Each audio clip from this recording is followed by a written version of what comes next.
તો રાજકોટ શહેરમાં ભર શિયાળે ચોમાસા જેવો માહોલ હોય તે પ્રકારના દ્રશ્યો સામે આવ્યા છે। જી હા, રાજકોટ શહેરની વગડ ચોકડી પર પાણીની પાઇપલાઇનમાં ભંગાણ સર્જાવાની ચોમાસા જેવા દ્રશ્યો સર્જાયા। વગડ ચોકડી પાસે પાણીની પાઇપલાઇન તૂટતા હજારો લીટર પાણીનો વેડફાટ થયો છે।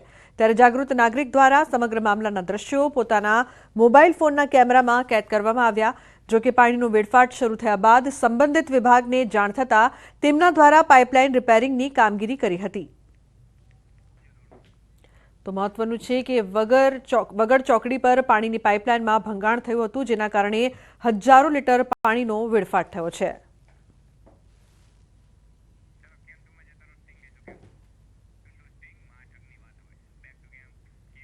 તો સમાચારમાં હવે વાત કરીશું મહાઠગની।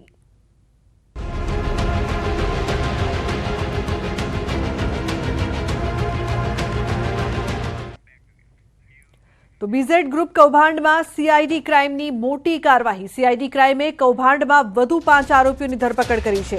વૈભવી કારો પણ જપ્ત કરવાની કામગીરી શરૂ કરવામાં આવી છે। સીઆઈડી ક્રાઇમે વિશાલ ઝાલા, ગણપત, સંજય પરમાર, રણવીર મકવાણા, અંકિતની ધરપકડ કરી છે। ગઈકાલે પોલીસે એક આરોપી મયુર દરજીને દબોચ્યો હતો। આ સાથે આ કૌભાંડમાં અત્યાર સુધીમાં કુલ 6 આરોપીઓ પકડાયા છે। આ કેસમાં પોલીસે એક એજન્ટ સહિત બીઝેડના સ્ટાફની ધરપકડ પણ કરી છે।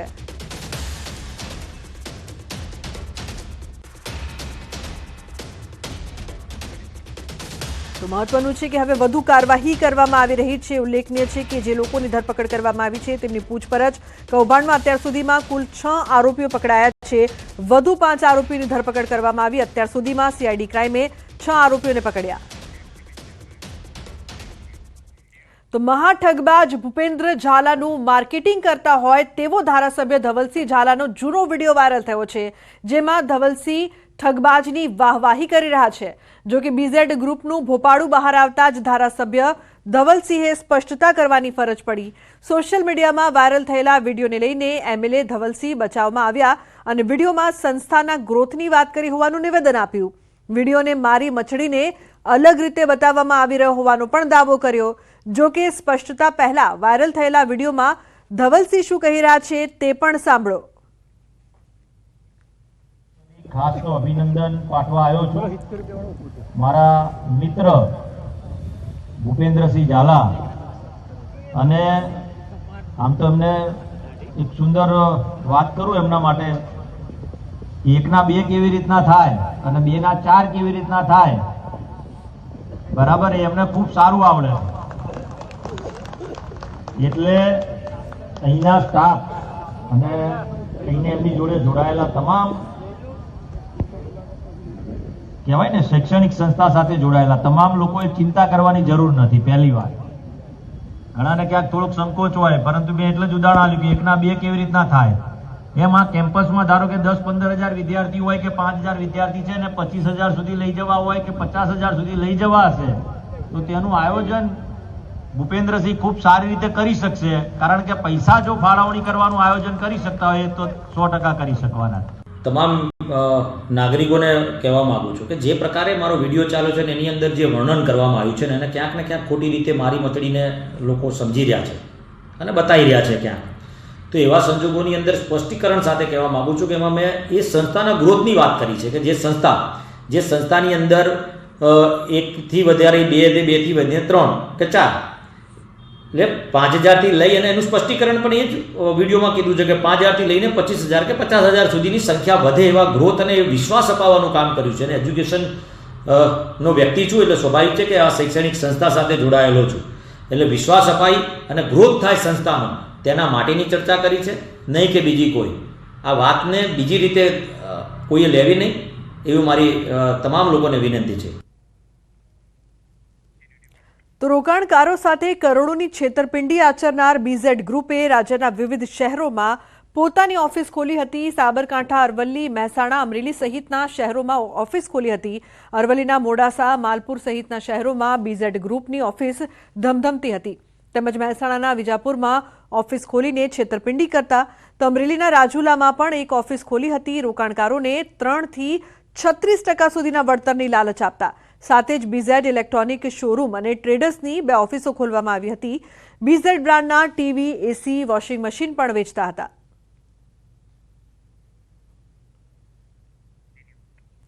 સમગ્ર કૌભાંડનો મુખ્ય આરોપી ભૂપેન્દ્રસિંહ ઝાલાની હાલ શોધખોળ ચાલી રહી છે. ત્યારે ભૂપેન્દ્રસિંહ ઝાલા વૈભવી લાઇફસ્ટાઇલ જીવતો લોકસભામાં પણ અપક્ષ ઉમેદવાર તરીકે ઊભો હતો. બાદમાં ફોર્મ પરત ખેંચ્યું હતું. તો આલિશાન બંગલામાં રહેવાનું અને લક્ઝરી કારનો પણ શોખીન હતો. રાજકીય નેતાઓ સાથે પણ વગ ધરાવતો હતો.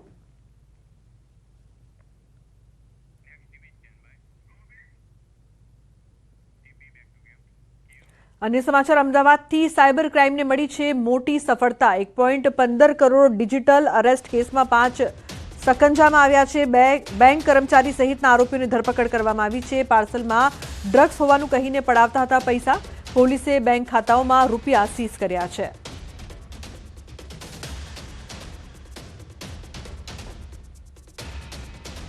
એપીકે જે જીગર જોશી છે એમના HDFC અકાઉન્ટમાં આ ક્રાઇમની પ્રોસીડમાંથી 75 લાખ રૂપિયા ટ્રાન્સફર કરવામાં આવ્યા હતા અને 9 લાખ એમને ચેક દ્વારા વિડ્રો કરેલા હતા. એ 9 લાખ અમે એમની પાસેથી બરામદ કર્યા છે અને એમને સીઝ કરવામાં આવેલા છે પૈસા.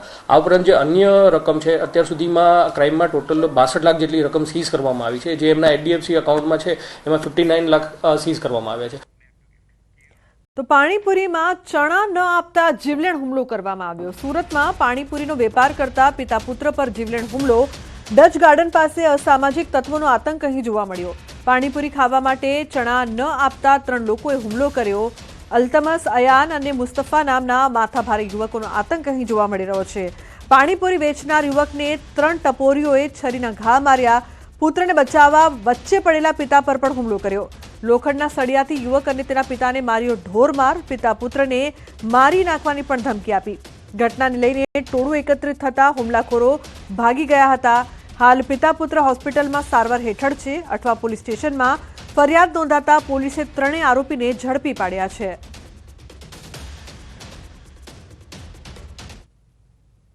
સુરતના અઠવા પોલીસ સ્ટેશનમાં પકડાયેલા 3 આરોપીઓને પોલીસે હત્યાના પ્રયાસના ગુનામાં ધરપકડ કરી છે. ખાસ કરીને ડચ ગાર્ડન ખાતે આવેલી પાણીપુરીની લારી પર આ 3 વિષમો પાણીપુરી ખાવા ગયા હતા અને પાણીપુરી વેચનાર પાસે ચણાની માંગણી કરી હતી અને તેને ચણા આપવાની ના કહેતાની સાથે જ આ 3 યુવાનો ઉશ્કેરાઈ ગયા હતા અને પાણીપુરીના લારીના માલિક ઉપર જીવલેણ ચપ્પુ વડે હુમલો કરી દીધો હતો. જો કે આ સમગ્ર ઘટનામાં પાણીપુરીની લારીના જે માલિક છે તેના પિતા વચ્ચે આવી જતા તેને પણ લોખંડના સળિયા વડે માર મારવામાં આવ્યો હતો. એટલે કે પિતા પુત્ર પર જીવલેણ હુમલો કરવામાં આવ્યો હતો અને ઘટનાની જાણ થતાં સ્થાનિક લોકો દોડી આવતા 3 આરોપીઓ ભાગી છૂટ્યા હતા. જોકે પોલીસે ગણતરીના કલાકોમાં આરોપીને ઝડપી પાડવામાં સફળતા મળી હતી. ખાસ કરીને નાની નાની બાબતે ઉશ્કેરાઈ જઈ સુરતમાં હત્યા અને હત્યાના પ્રયાસની ઘટનાઓ બની રહી છે. ત્યારે વધુ એક ઘટના સામે આવી છે. છેલ્લા 4 દિવસમાં 4 હત્યા અને 5મા દિવસે કહી શકાય કે હત્યાના પ્રયાસના ગુનામાં અઠવા પોલીસે 3 લોકોની ધરપકડ કરી છે. કેમેરામેન ભરત બ્રહ્મભટ્ટ સાથે કીર્તેશ પટેલ, ન્યૂઝ 18 ગુજરાતી, સુરત. અને મહત્વપૂર્ણ સમાચારની વાત કરીએ તો BNSની કલમ અને સસ્પેન્શન બાદ પીઆઈ પાદરિયા સામે આવ્યા. રાજકોટમાં જયંતિ સરધારા અને પીઆઈ સંજય પાદરિયા વચ્ચે થયેલ બબાલ મામલે પીઆઈએ અરજી કરી. પીઆઈ સંજય પાદરિયાએ તપાસ અધિકારી BJ ચૌધરીને સંબોધીને અરજી કરી છે. સમગ્ર મામલે તટસ્થ તપાસ કરવા રજૂઆત કરી છે. તેના સામે નોંધવામાં આવેલ ફરિયાદ અન્વયે તટસ્થ તપાસ કરવાની માંગ કરી છે. BNSની કલમ 109 મુજબ પ્રથમ દ્રષ્ટિએ તત્વો પુરવાર થતા નથી. પાદરિયાએ રજૂઆતમાં કહ્યું કે હથિયારના કુંડા મારીને જાનથી મારી નાખવાની ધમકી આપવાની હોવાની વાત તદ્દન ખોટી છે.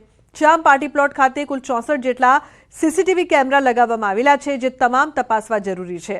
શ્યામ પાર્ટી પ્લોટ ખાતે પોતાના સિવાય હાજર રહેલા 4 વ્યક્તિઓના નામ, નંબર સહિતની વિગતો પાદરિયા દ્વારા તપાસનીશ અધિકારીને આપવામાં આવી છે.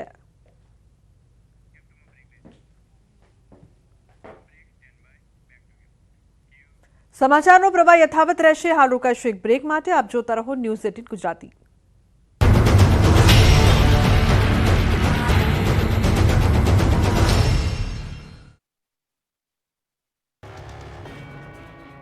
જુઓ કઈ રીતે નિયમો ભંગ કરનારાઓ પરેશાન થઈ રહ્યા છે. નિયમો તોડવાની સજા જોઈ લો. લાંબી કતારના દ્રશ્યો છે અમદાવાદની RTO કચેરીના. આ એ લોકો છે જેમણે નિયમોની એસી કે તેસી કરીને વાહનો ચલાવ્યા. 1-2 મેમો આવ્યાની પણ ચિંતા ન કરતા અંતે પોલીસે નિયમો તોડતા લોકોના વાહનો ડિટેન કરી લીધા. પોલીસે વાહનો જપ્ત કરતા જ નિયમો ભંગ કરવામાં માહેર લોકોના પગ તળેથી જમીન ખસી ગઈ. પોતાના વાહનો છોડાવવા માટે આરટીઓ કચેરીએ દોડ્યા હતા. સ્થિતિ થઈ કે આરટીઓ કચેરીના બીજા માળ સુધી લોકોની કતાર લાગી. ડિટેન વાહનોને છોડાવવા મોટી સંખ્યામાં લોકો આવતા કચેરીમાં જગ્યા ખૂટી પડી. લાંબી કતારોમાં લોકો ઊભા રહેતા નજરે પડ્યા. આરટીઓ કચેરી ખુલે તે પહેલા જ લાગી ગઈ હતી કતાર, જેને લઈને આરટીઓ કચેરીમાં 3 ગણો મેન પાવર વધારવામાં આવ્યો. ડોક્યુમેન્ટ ચકાસવામાં સમય લાગતા કર્મચારીઓની સંખ્યા વધી. દરરોજ 200 થી 250 લોકોને ટોકન આપવામાં આવે છે. લોકો મેમો ભરીને વાહનો છોડાવી રહ્યા છે. દિવાળી પછી એલિસ બ્રિજ અને કાગડાપીઠ વિસ્તારમાં 72 કલાકમાં બનેલી હત્યાની 2 ઘટનાના પગલે શહેર પોલીસ એલર્ટ મોડ પર આવી ગઈ છે. જેના ભાગરૂપે પોલીસ છેલ્લા 5 દિવસથી રોજ રાત્રે કોમ્બિંગ કરી રહી છે. ગૃહ રાજ્યમંત્રી હર્ષ સંઘવીએ અમદાવાદ શહેર પોલીસની ટીમને ગાંધીનગર બોલાવીને કથળેલી કાયદા અને વ્યવસ્થાની પરિસ્થિતિ અંગે ઠપકો આપ્યા બાદ જાગેલી પોલીસે હવે નિર્દોષોને પણ દંડ ફટકારવાનું શરૂ કર્યું છે. સમગ્ર શહેર પોલીસે ધાડે ધાડા ઉતારી તો દીધા, પરંતુ કોઈ રીઢો ગુનેગાર ન પકડાતા વાહન ચાલકો પર તવાઈ બોલાવી. શહેરભરમાં સાંજે 7 વાગ્યાથી સવારે 7 વાગ્યા સુધી કોમ્બિંગ કર્યું. ઠેર ઠેર ગોઠવાયેલી નાકાબંધીમાં પોલીસે 21,223 વાહન ચેક કર્યા, જેમાંથી 1,750 વાહન ડિટેન કરવામાં આવ્યા, જ્યારે 1,685 વાહનો ચાલક પાસેથી 12,82,000 રૂપિયાનો દંડ વસૂલ કરવામાં આવ્યો. સાથે ટ્રાફિક નિયમોનો ભંગ કરનાર વાહન ચાલકો વિરુદ્ધ 403 મેમો ઇસ્યુ કરાયા. મોટર વ્હીકલ એક્ટ અંતર્ગત 13 કેસ કરાયા. તો આ તરફ કારના કાચ પર લગાવેલી બ્લેક ફિલ્મ સ્થળ પર જ હટાવવામાં આવી. કોમ્બિંગ દરમિયાન પોલીસે દારૂ પીને ફરી રહેલા 470 લોકોની ધરપકડ કરી, જ્યારે તલવાર, ધારિયા, ગુપ્તી, ચપ્પા, ચારા જેવા હથિયાર સાથે 200 લોકોને ઝડપી પાડ્યા છે. છેલ્લા 5 દિવસથી કોમ્બિંગના બહાને ચાલી રહેલા ચેકિંગથી શહેરીજનો ત્રાહિમામ પોકારી ગયા હોવાની ફરિયાદો ઉઠી છે. આ દ્રશ્યો અમદાવાદના છે, જ્યાં મહાનગરપાલિકાની કચેરીએ જન્મ પ્રમાણપત્રમાં સુધારા કરવા માટે લાંબી લાઈનો લાગી છે. બાળકનું આધાર કાર્ડ કઢાવવા માટે જન્મ પ્રમાણપત્રમાં નામ એક સાથે લખેલું હોવું જોઈએ. Limited.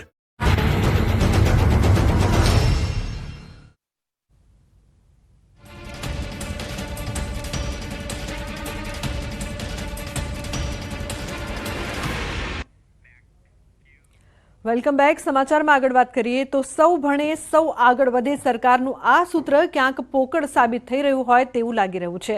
વિદ્યાર્થીઓને ભણાવનારની જ અછત હોય તો પછી વિદ્યાર્થીઓ ભણીને આગળ વધે કેવી રીતે? વાત અહીં મહીસાગર જિલ્લાની કરવી છે, જ્યાં માધ્યમિક અને ઉચ્ચતર માધ્યમિક ગ્રાન્ટેડ 188 શાળા તેમજ 39 માધ્યમિક અને ઉચ્ચતર માધ્યમિક ખાનગીની શાળાઓ આવેલી છે. શાળાઓમાં 475 શિક્ષકોની જગ્યા ખાલી છે. આ ખાલી જગ્યાઓના આંકડાઓને જોતા જ અનુમાન લગાવી શકાય છે કે વિદ્યાર્થીઓના ભવિષ્ય સાથે રીતસરના ચેડા થઈ રહ્યા છે. નવાઈની વાત તો એ છે કે આવનારા સમયમાં બોર્ડની પરીક્ષા પણ નજીક છે અને મુખ્ય વિષયો જેવા કે ગણિત, વિજ્ઞાન અને અંગ્રેજીના શિક્ષકો જ નથી. ન્યૂઝ 18 ગુજરાતીની ટીમે મહીસાગર જિલ્લાની ઘણી શાળાઓની મુલાકાત લીધી, જેમાં જાણવા મળ્યું કે મહીસાગર જિલ્લાની આવી ઘણી શાળાઓ છે જ્યાં મુખ્ય વિષયના શિક્ષકો જ નથી. આવી સ્થિતિમાં તો શિક્ષણનું સ્તર કથળતું જશે અને પાછળ જવાબદાર શિક્ષકોની ખાલી પડેલી જગ્યાઓને જ માનવામાં આવશે. ત્યારે હવે મહીસાગર જિલ્લા શાળા સંચાલક મંડળ દ્વારા પણ શિક્ષકોની ઘટને લઈને રાજ્યના મુખ્યમંત્રી અને શિક્ષણ મંત્રીને લેખિતમાં રજૂઆત કરી છે. વિદ્યાર્થીઓના હિતમાં તાત્કાલિક ધોરણે પ્રવાસી શિક્ષક ભરવાની માંગ ઉગ્ર કરી છે. સાથે જ જો માંગ નહીં સ્વીકારાય તો કોર્ટ સુધી જવાની ચીમકી ઉચ્ચારી છે. મહીસાગર જિલ્લામાં શિક્ષકોની ઘટને લઈને શાળા સંચાલક વિભાગ દ્વારા રજૂઆત કરવામાં આવી છે. સરકારમાં રજૂઆત કરી અને યોગ્ય શિક્ષકોની ભરતી કરે તેવી માંગ કરી છે. જો ભરતી નહીં કરવામાં આવે તો કોર્ટના દ્વાર ખટખટાવવામાં આવશે તેવી પણ ચીમકી ઉચ્ચારી છે. ત્યારે ન્યૂઝ 18 ગુજરાતી પહોંચ્યું છે ચુથાના મુવાડા ગામે, કે ત્યાં ઉચ્ચતર માધ્યમિક શાળા આવેલી છે. શિક્ષક છે, આચાર્ય સાહેબ છે, તેમની સાથે સીધી વાત કરીશું. સાહેબ, શું કહેશો? ઘણા એવા જિલ્લાની અંદર શિક્ષકોની ઘટ છે, વિષયોમાં પૂરતું જ્ઞાન આપી શકાતું નથી. કેટલા શિક્ષકોની ઘટ તમારા સ્કૂલની અંદર છે? માધ્યમિક વિભાગમાં 1 શિક્ષકની જગ્યા ખાલી છે, ગુજરાતી વિષય. ઉત્તર માધ્યમિક વિભાગમાં 2 વિષયની જગ્યા ખાલી છે, અંગ્રેજી અને ભૂગોળ. આવા શિક્ષકોની કેટલી ઘટ હશે જિલ્લાની અંદર અને કેવી અગવડ પડી રહી છે? વિદ્યાર્થીઓ પર કેવી માઠી અસર જોવા મળી રહી છે? બોર્ડની પરીક્ષા હવે ટૂંક સમયમાં યોજાનાર છે, ત્યારે મુખ્ય વિષયના શિક્ષકના અભાવે બાળકોના શિક્ષણ કાર્ય પર અસર પડી રહી છે.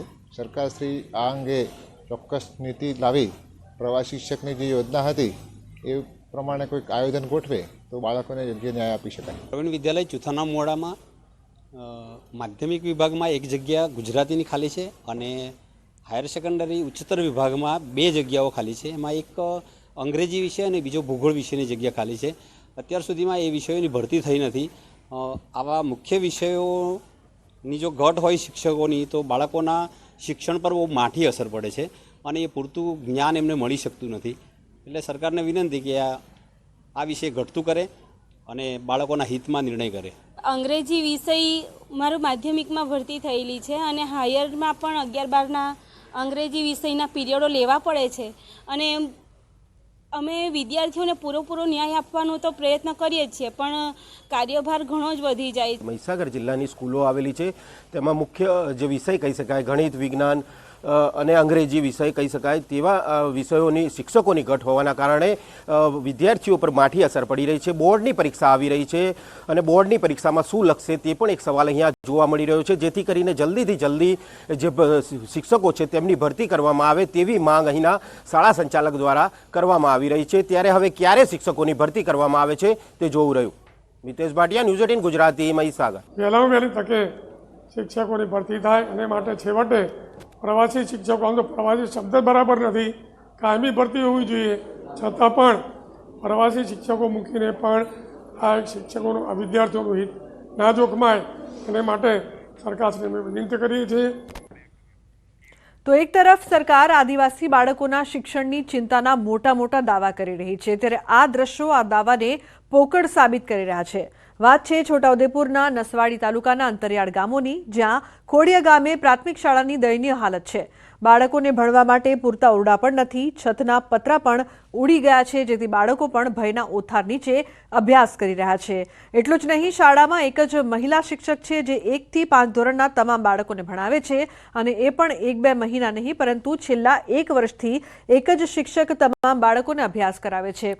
બાળકો પર પૂરતું ધ્યાન પણ નથી આપી શકાતું. ગરીબ આદિવાસી બાળકો સાથે જાણે અન્યાય થતો હોય તેવું લાગી રહ્યું છે. શાળામાં એકલી જ છું. એક બેન હતા, જ્યારે હું અહીં આવી એટલે છૂટા થઈને જતા રહ્યા અને બાળકોની સંખ્યા બાલવાટિકાથી ધોરણ 5 સુધીની સંખ્યા લગભગ 45 છે. એટલે હું એકલી હોવાને કારણે અત્યારે છોકરાઓને પૂરતો ન્યાય આપી શકતી નહીં. જો સરકાર અત્યારે જિલ્લા ફેરના જે કેમ્પો થાય છે તેમાં સરખો નિર્ણય કરે અને બધા એકતરફી શિક્ષકોને જે થઈ રહેલો અન્યાય સામે કશું પરિપત્ર કરીને ઠરાવ કરે અને ત્યાર પછી ભરતી કરે તો ભરતીમાં નવા શિક્ષકો આવે. નિશાળની અંદર એક જ ઓરડો છે, 40 થી 45 છોકરા આવે છે અને બીજા ઓરડા તૂટી ગયા છે. કેટલી વારંવાર રજૂઆત કરી છે પણ આજ સુધી આની કોઈ તકેદારી લીધી નથી. છોકરાનું શિક્ષણ બગડે છે. નિશાળમાં એક જ બેન છે, બીજા શિક્ષકની જરૂર છે પણ અત્યાર સુધી કોઈ શિક્ષક નહીં મેક્યો. એના લીધે અમારા છોકરાઓનું શિક્ષણ કાચું રહી જાય છે. એક બેન છે અને 45 છોકરા છે એટલે અમુક વિષયો છૂટી જાય તો છોકરાને કંઈ આવડતું નથી. આના માટે કંઈક આગળ કાર્યવાહી કરો તો સારું છે.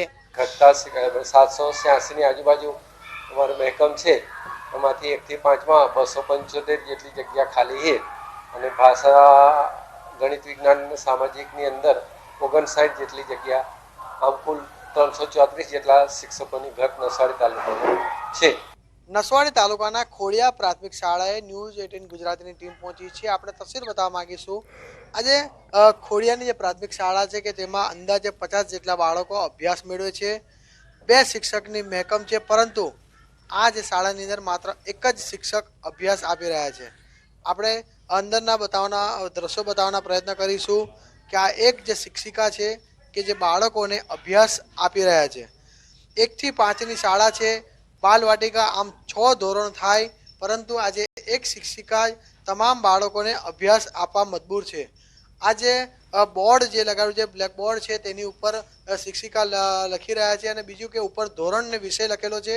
આપણે એ બતાવવા માંગીશું કે ધોરણ લખેલું છે તેમાં પણ બાજુમાં બાલ 1, 2, 3, 4 ને 5 આમ સલંગ તમામ ધોરણો આ એક જ શિક્ષિકા અહીં આપી રહ્યા છે અને ખુદ જણાવી રહ્યા છે કે બાળકોને ન્યાય આપી શકતા નથી.